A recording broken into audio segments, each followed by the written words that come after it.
চীনের তিব্বতে নির্মিতব্য একটি mega hydro electric বাঁধ নিয়ে ভারত গভীর উদ্বেগ প্রকাশ করেছে। ভারত আশঙ্কা করছে এই বাঁধ শুষ্ক মৌসুমে ব্রহ্মপুত্র নদীর পানি প্রবাহ 85% পর্যন্ত কমিয়ে দিতে পারে।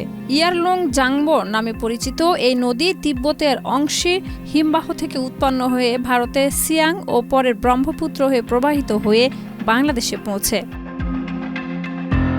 চীনের প্রকল্প অনুযায়ী এই বাঁধ 40 বিলিয়ন ঘনমিটার পানি ধরে রাখতে পারবে, যা সীমান্তবর্তী অঞ্চলে ভারতের প্রাপ্ত পানির 1/3 বেশি।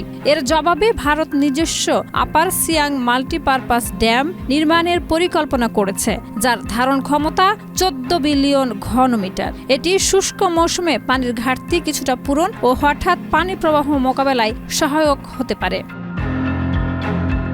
তবে ভারতের এই উদ্যোগ স্থানীয়ভাবে তীব্র বিরোধিতার মুখে পড়েছে। অরুণাচল প্রদেশের আদি সম্প্রদায় আশঙ্কা করছে বাঁধ নির্মাণ হলে অন্তত 16টি গ্রাম বিলীন হবে এবং হাজার হাজার মানুষ বাস্তুচ্যুত হবে।